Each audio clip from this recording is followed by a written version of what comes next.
Let me flip to the next slide. Okay, I'm going to recite the Buddha's name, and anyone who wants to join me, I'm going to put my palms together. Namo tassa bhagavato arahato samma sambuddhassa. Homage to the blessed, noble, and perfectly enlightened one. Namo sadanto sucheto ye alahati sanmiao sanputo che. Wu shang shen shen wei miao fa, bai qian wan jie nan cao yi. Wo jin jian wen de shou chu, yan jie ru lai zhen shu yi. Supreme and wondrous Dharma, subtle and profound, rarely is encountered, even in a billion eons. But now we see and hear it and accept it reverently.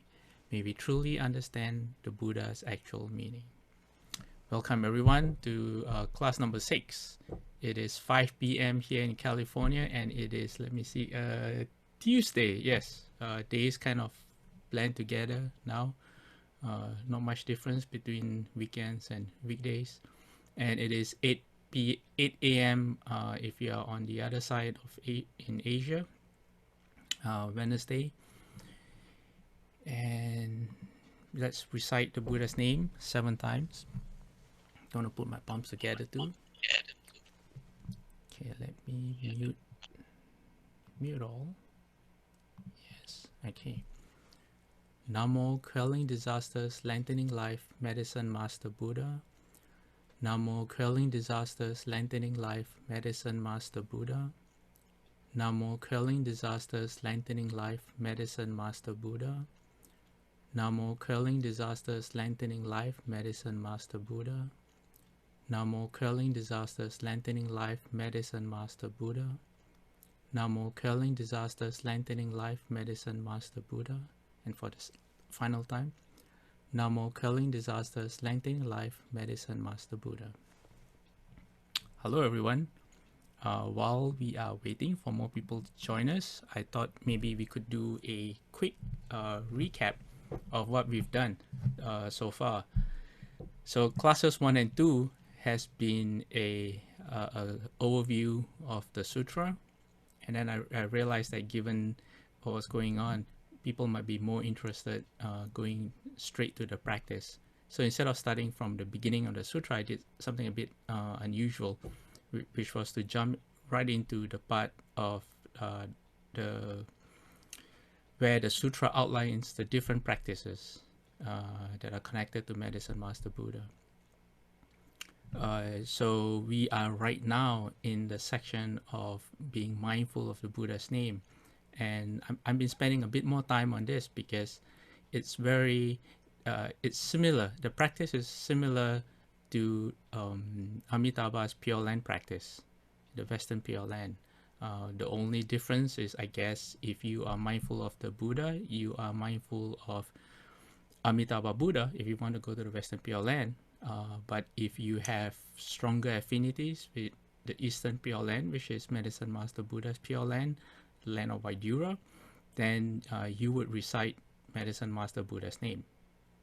But having said that, you can actually recite Medicine Master Buddha's name, but have the wish to be reborn in Amitabha's Pure Land instead. It's not fixed. It all depends on your intentions and how you use the practice, not so much the practice itself. All right.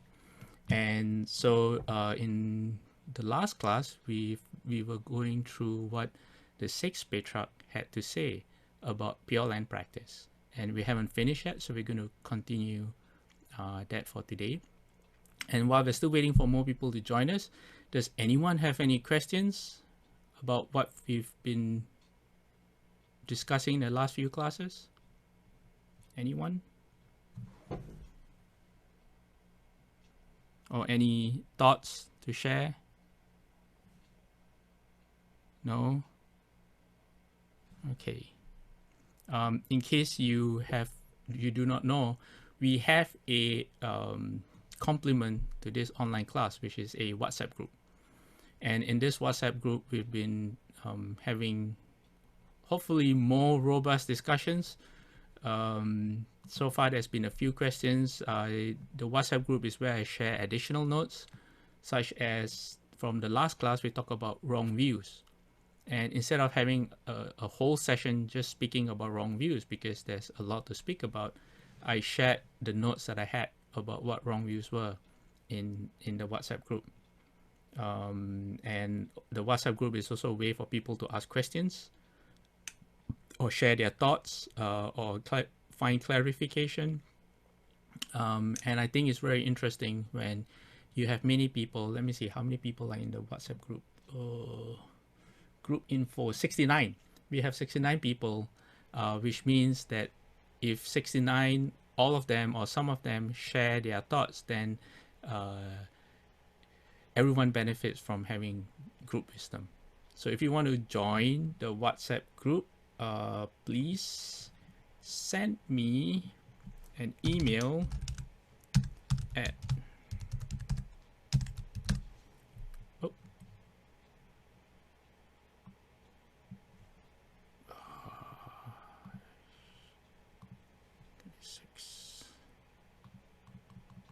that's my email you see on screen. Send me an email and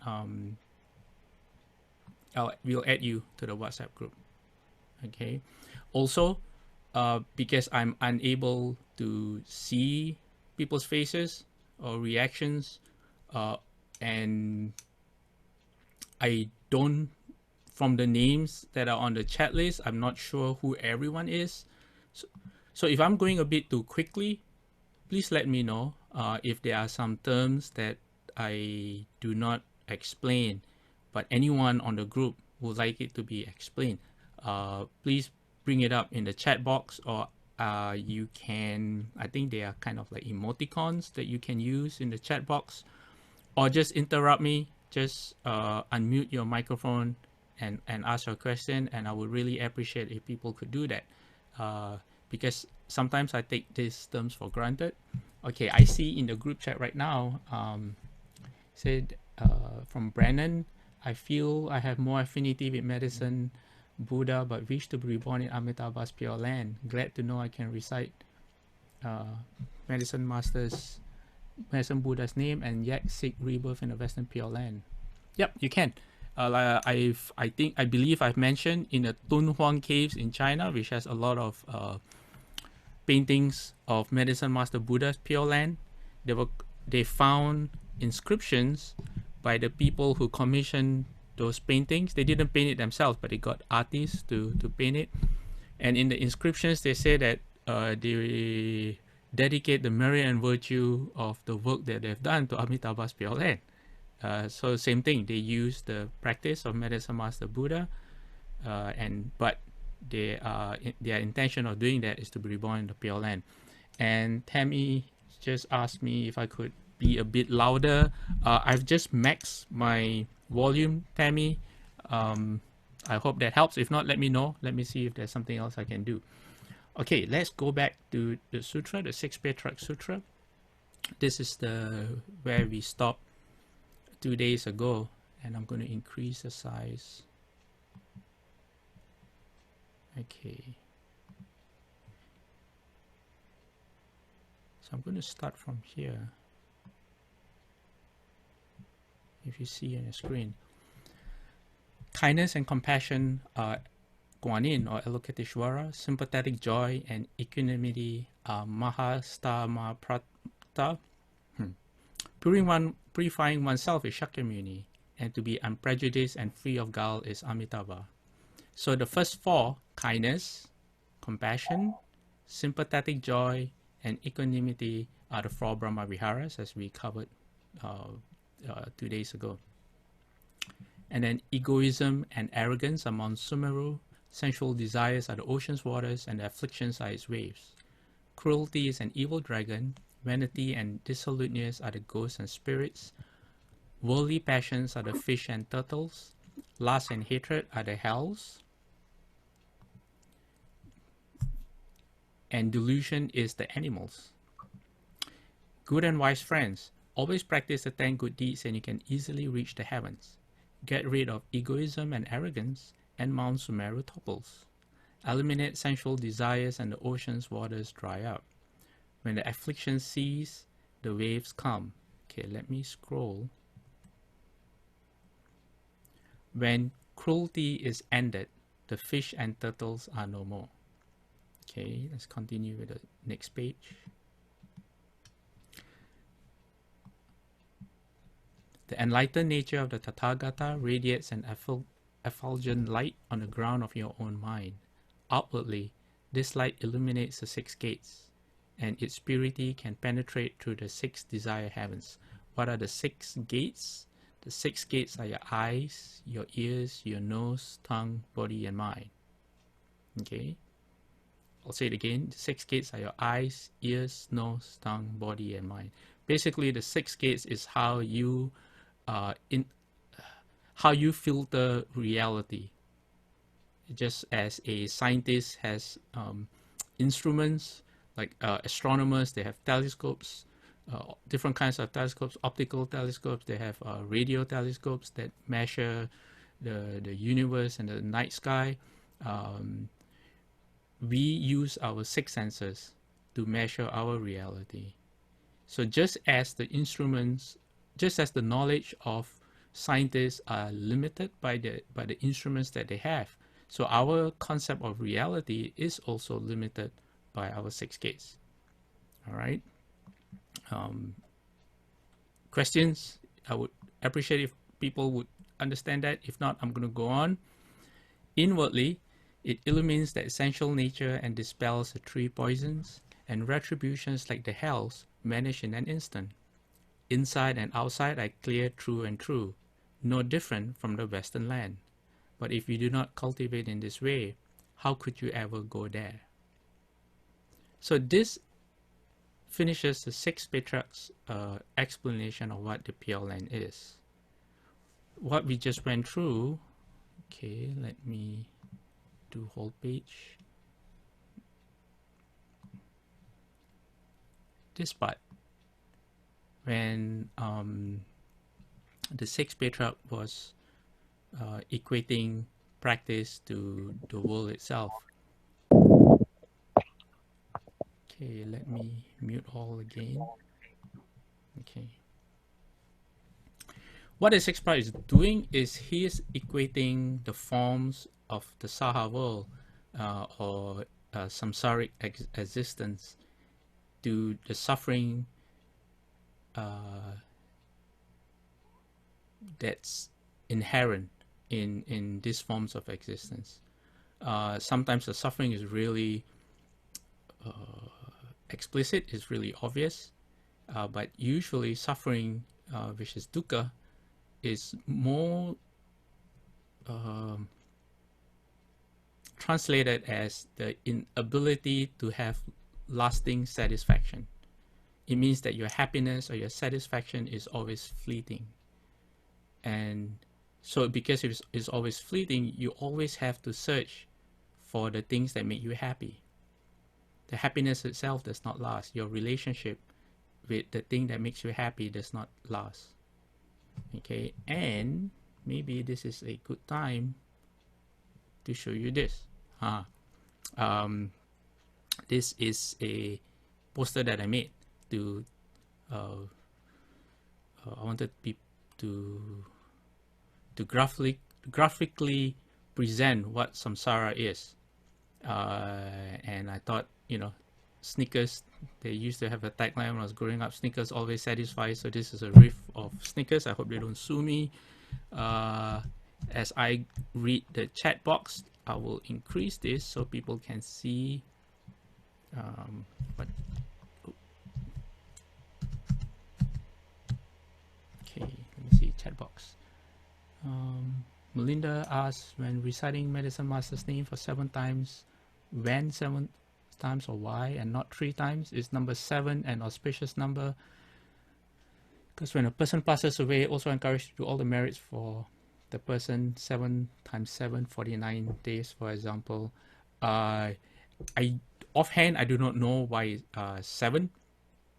There is a significance to the number 7. It's usually 3, 7, in those multiples, like 21 as well, let me find out, and I will WhatsApp the group if I can find out.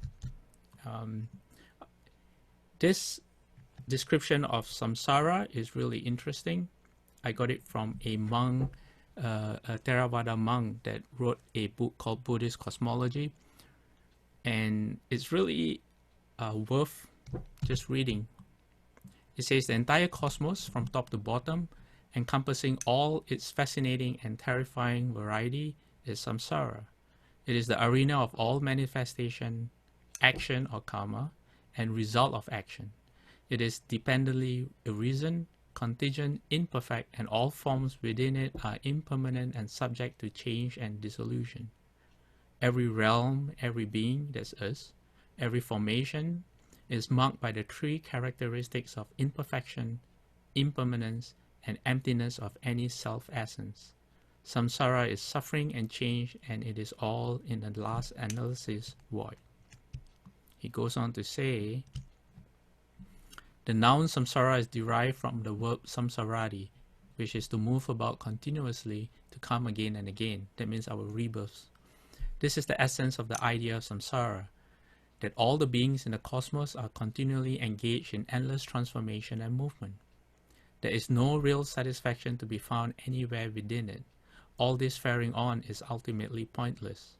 The goal of Buddhism is not found anywhere within these fantastically multiplied struggles and changes, but in making an end of it all, and in leading others to the ultimate peace and quiescence of Nibbana or Nirvana.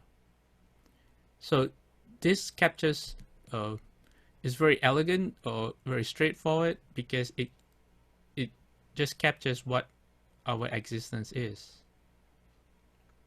The three characteristics of imperfection, impermanence, and emptiness. It's kind of like how, for example, we get attached to our bodies and we depend on our bodies, but our physical bodies are kind of impermanent. They're not really reliable. Actually, our physical bodies will one day like betray us, if that's the right word. But at the same time, we depend on our bodies, we depend on relationships, we depend on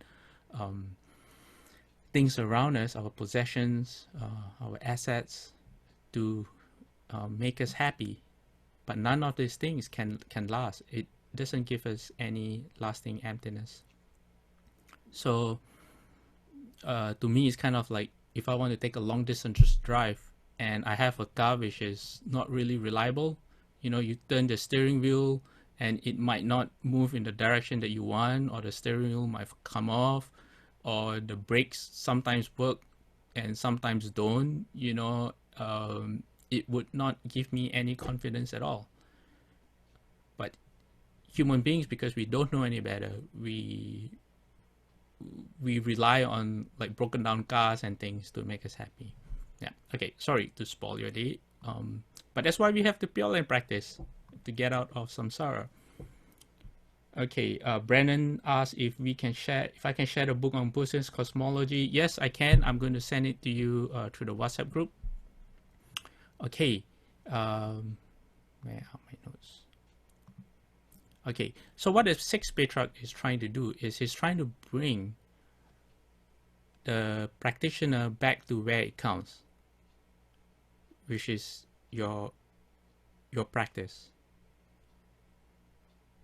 There's no point in wanting to go to the Pure Land and say reciting Amitabha's name with your mouth, but if you're not paying attention to your mind and your habits. So that's where the sixth Patriarch is saying. So that's why let me bring up the whole page.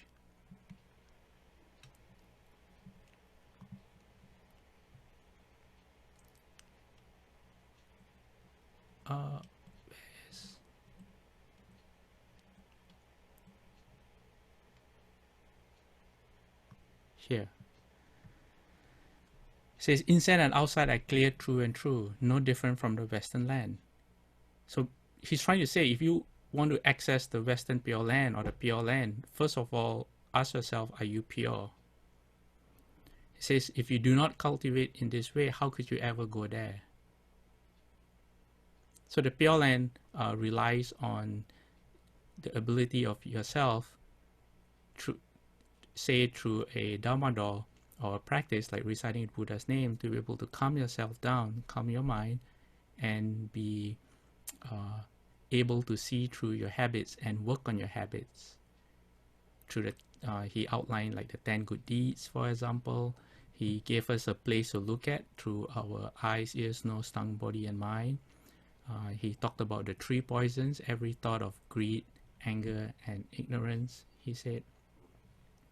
And then the 6th Patriarch went on to say, okay,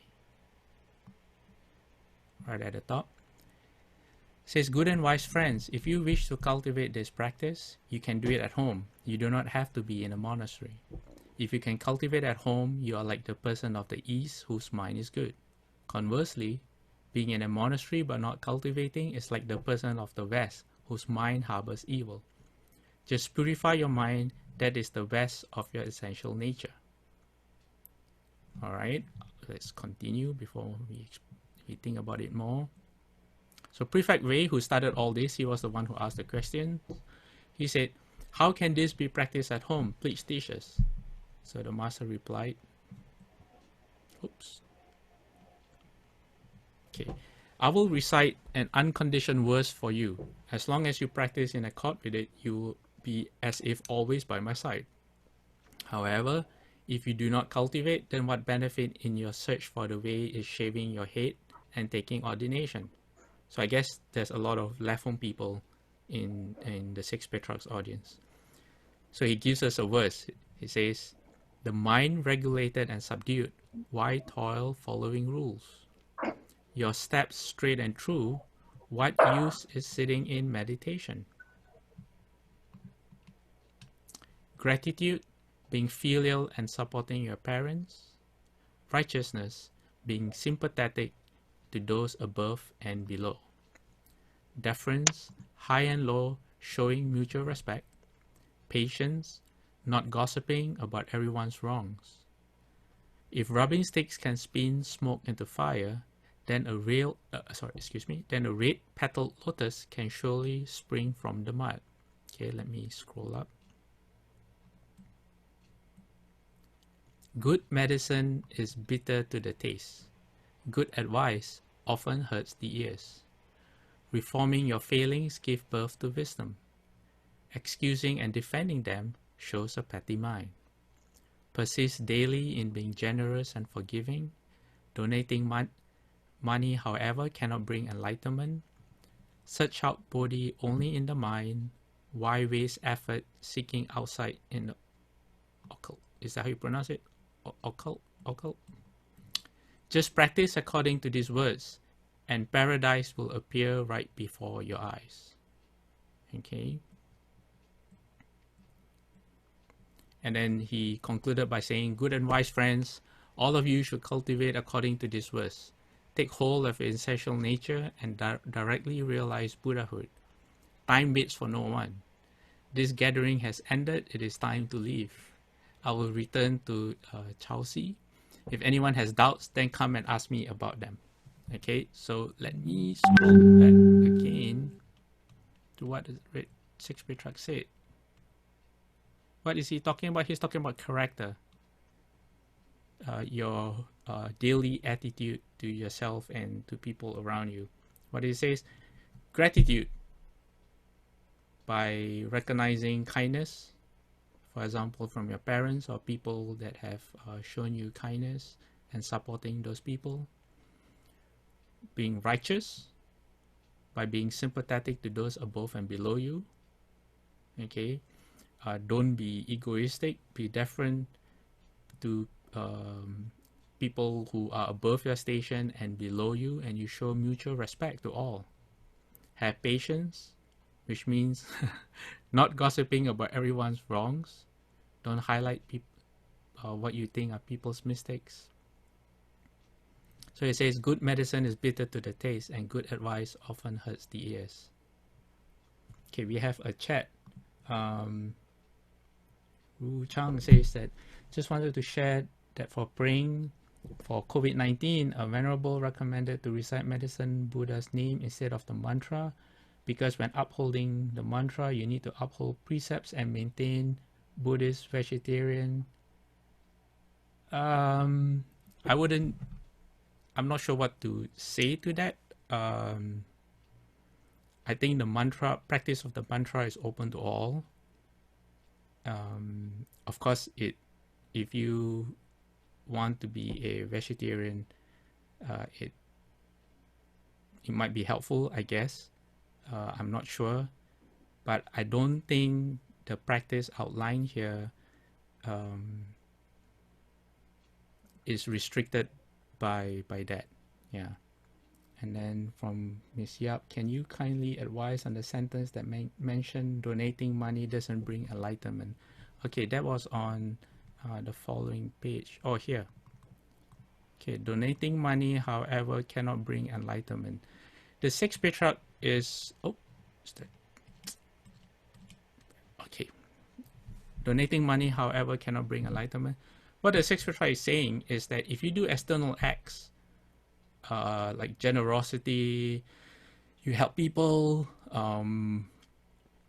you donate money either to the monastery or to people in need. Like right now, there are a lot of people in need around the world. It doesn't make it generates blessings, but it doesn't get you closer. It doesn't make you enlightened because you're not paying attention to thoughts of greed, anger, and ignorance. Yes, is someone trying to respond? No. Okay, I'm gonna mute you.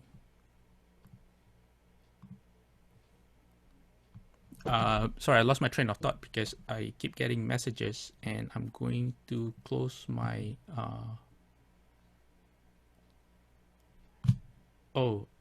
Some people are saying they don't get the link to join.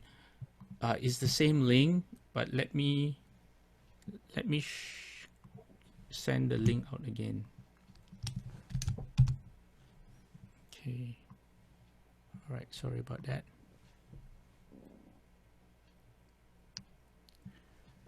So basically, blessings are different from enlightenment. Blessings are through external acts, like generosity, for example. But sitting, say, in chant meditation or reciting the Buddha's name and going inwards, paying attention to your thoughts and your nature, that's different. That is that would be, say, on the path to enlightenment. So as long as you have as long as you're not working on your habits and you're not purifying your thoughts, that means thoughts of greed, anger, and ignorance, you're not transforming them into generosity, say loving kindness and wisdom, then you are just generating blessings that will still bring you back into rebirth. That you still be in samsara, you might get a better outcome, like you might be reborn in the heavens, or you might be born with a lot of physical blessings, but you are not really closer to enlightenment. Okay, I hope that helps. So right now, I'm going to take a slight segue to talk about precepts, because before we came to the sixth patriarch, we were reading about Bodhidharma, and Bodhidharma mentioned that the rules or precepts were one way to access the Pure Land. So I wanted to speak a bit about precepts, but before I do that, does anyone have any questions or anything they wanted to share?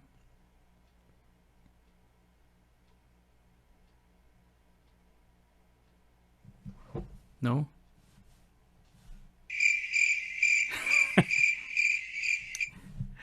I'm going to play that every time nobody responds.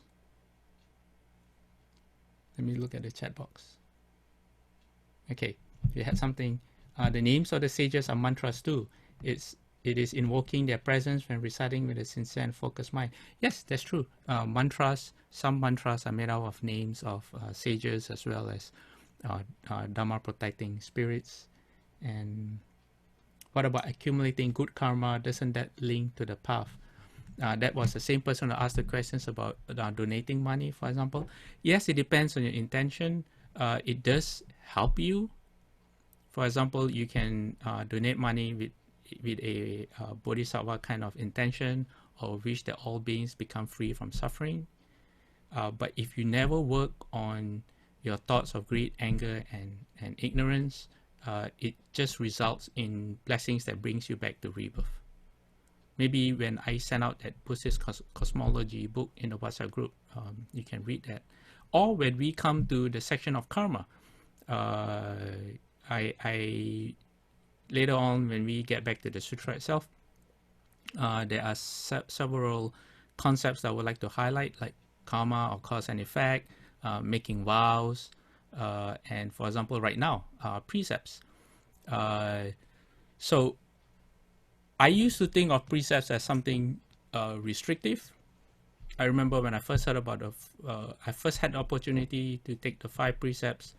I had just started my own business, and it was about a year in, and then my mom came to my room and asked if I wanted to take the 5 precepts. My first instinct was no. Why? Because I was fairly young. I was in my very early 30s. I was, enjoying life, was going out a lot. And to me, the 5 precepts would just meant that I couldn't do the things that I wanted to do. Plus having, if you want to run your own business, you want to maximize. I was greedy, you want to maximize all opportunities, which means, you don't want to tell the truth all the time. And so the 5 precepts I felt I wasn't ready for the 5 precepts. But now as a monk, after going deeper into the Buddha's teachings, I realized that my relationship with the precepts was all wrong. And the more I understand the precepts, the more inspiring and uplifting the precepts are. What do I mean by that? Well, the Buddha outlines precepts in this way. He says, in terms of cause and effect, if you take I have a graphic I can show you. Okay, as I talk, hopefully I won't be that distracted and I can look for this graphic. Okay, so what the Buddha said was that if you uphold the 5 precepts, then you are planting the causes for rebirth as a human being. And then if you take the 8 and 10 precepts, you are planting the causes for rebirth as in the heavens, okay, as like gods. Okay, I found the graphic. Okay, let me increase the size. Where is it? Okay, there you go. All right, 8 and 10 precepts gets you a heavenly rebirth. This is in general. Okay, don't nitpick because there are exceptions. And then bhikshu and bhikshuni precepts. What are those? Those are the precepts that a monk or nun holds. You are planting the causes to end birth and death. You be an arhat. Okay, an arhat is one of the titles for the Buddha. And then if you take the bodhisattva precepts, which CDTB we're supposed to transmit this year, we'll see how things go. For now, it's postponed indefinitely. If you take the bodhisattva precepts, that's the cause and conditions for you to attain Buddhahood. So that's how precepts work. So in other words, you can actually look at precepts as, instead of me seeing it as restrictive and binding, if I should have seen precepts as, if I want to come back as a human being, the 5 precepts signify what a normal human being is. So if I want to be a normal human being, this is what I should do. And if I want to say end birth and death, then someone who understands what it means to end birth and death will naturally accord with the precepts of a monk or a nun. if someone really gets it, they know how to practice, they don't feel like the precepts is being restrictive. They naturally accord with the precepts. And someone who is, say, a natural, how you say, someone who's born, who's, how would I put it, who has bodhisattva-like qualities, they naturally manifest many of the bodhisattva precepts. It's in their nature. So another way to look at it is that precepts show you your potential. As a human being, they show you your capabilities. They show they reflect the goodness that you have inside you. And if your aspiration, so depending on your aspiration in life, and that only comes from your past karma or cause and effect, and the current seeds that you plant for yourself based on how you interact with the world around you. So out of that comes your aspirations. So for a lot of people that I know, they just want a happy household. So that's where the 5 precepts come in. And then for some people, they say, no, I want to do more. I don't want to be like a monk because I just don't feel like I want to leave home or be a nun. But I think I can do more than the 5 precepts. Then the 8 and 10 precepts come into play. But then there are some people, some very rare people, who say, oh, my potential is the same as the Buddha. What can I do to realize that potential? How can I train myself? And that's where the Bodhisattva precepts come in. So the precepts tell you what you are able to do based on your aspiration, and it gives you a way to, like a mirror, to mirror your thoughts that are going through your mind right now. What kind of thoughts do you have? Do you have thoughts of a decent human being? Do you have thoughts of what it means to be a bodhisattva in training? Or do you have thoughts that are dark and murky? And be careful of that, because your thoughts lead you to where you end up to. So then, just coming back to like something like the 5 precepts, then if you have that kind of perception and then you combine that with a Mahayana perspective, and Mahayana, what is a Mahayana perspective? It is not about yourself. It is everything that you do is about all living beings. So then instead of holding the precepts for yourself, like, oh, I hold the precepts because I want to come back as a human being, it changes,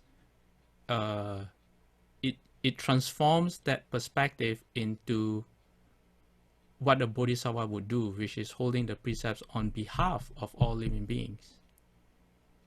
And that makes it even richer, because if you hold precepts on behalf of the people that you care for, how would you do that? Okay, start with this. Start by picturing all the people that are really, really important to you. Okay, that you want to be people who you never want to suffer. You want everything good to go to them.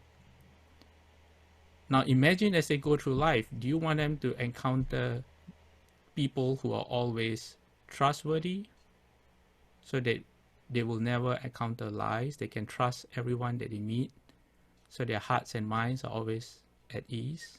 Oh, before, let me outline what the 5 precepts are. Sorry. Okay, what are the 5 precepts?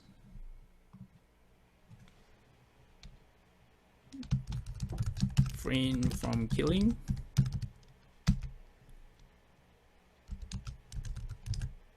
Stealing. Oops.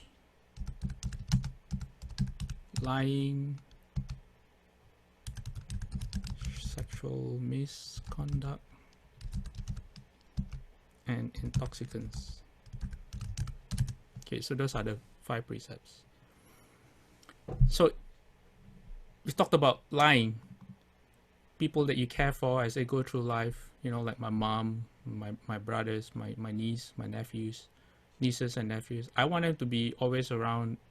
I want them to always be surrounded by people who are trustworthy, so they never have to second guess everything they hear or they read. From killing, yeah, of course, I want them to be safe everywhere they go, to be around people who will not harm them. So you go down the list. Stealing, I don't want them to ever lose anything from someone taking their things.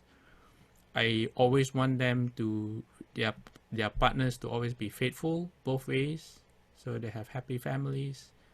And I always want them to be free of addiction, as well as for their family members, everyone that they meet, to be free from addiction.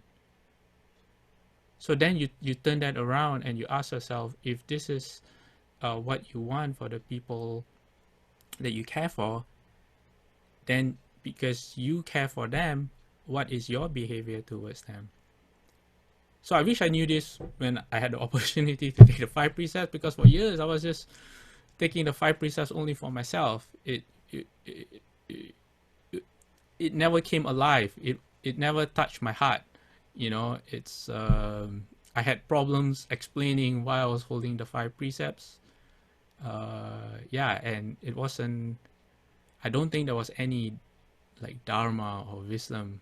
I just held it like a set of rules.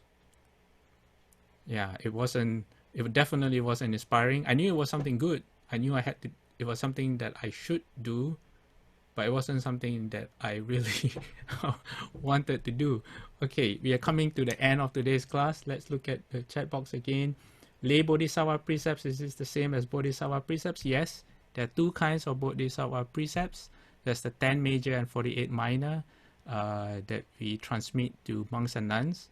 And then there's the 6 major and 28 minor, which we transmit to lay people, because it's a lot easier for lay people to hold the other set, the 6 major and 28 minor. The precepts makes you feel safe. That's from Katrina. Yes, most importantly, it makes the people around you feel safe too. Okay. Bodhisattva precepts only for left-on people? No, there are lay people Bodhisattva precepts and left-on people. I've met lay people who are taking the Bodhisattva precepts. Yes, I think taking the Bodhisattva precepts is the most heroic thing you can ever do in terms of your practice. And what are the requirements to take Bodhisattva precepts? We actually have a form that CDTB sent out. Yeah. And Joanne asked about high and luxurious bed in 8 precepts. We'll do that in the next class. Okay, let's continue with the precepts for the 8 precepts, because there's a lot of I had a lot of misunderstanding about the 8 precepts as well. Yeah, so it would be worth going through that in the next class. Let me make a mental note to myself. All right, any final questions before we share, before we dedicate merit? Anyone?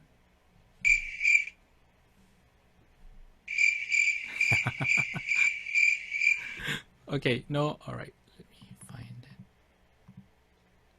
it. Okay, I'm gonna put my palms together. May every living being, our minds as one and radiant with light, share the fruits of peace with hearts of goodness, luminous and bright. If people hear and see how hands and hearts can find in giving unity, may their minds away to great compassion, wisdom, and to joy. May kindness find reward. May all who sorrow leave their grief and pain. May this boundless light dispel the darkness of their endless night. Because our hearts are one, this world of pain turns into paradise. May all become compassionate and wise. May all become compassionate and wise. Okay, thank you everyone for joining today's class. We'll see you in 2 days' time. Bye-bye.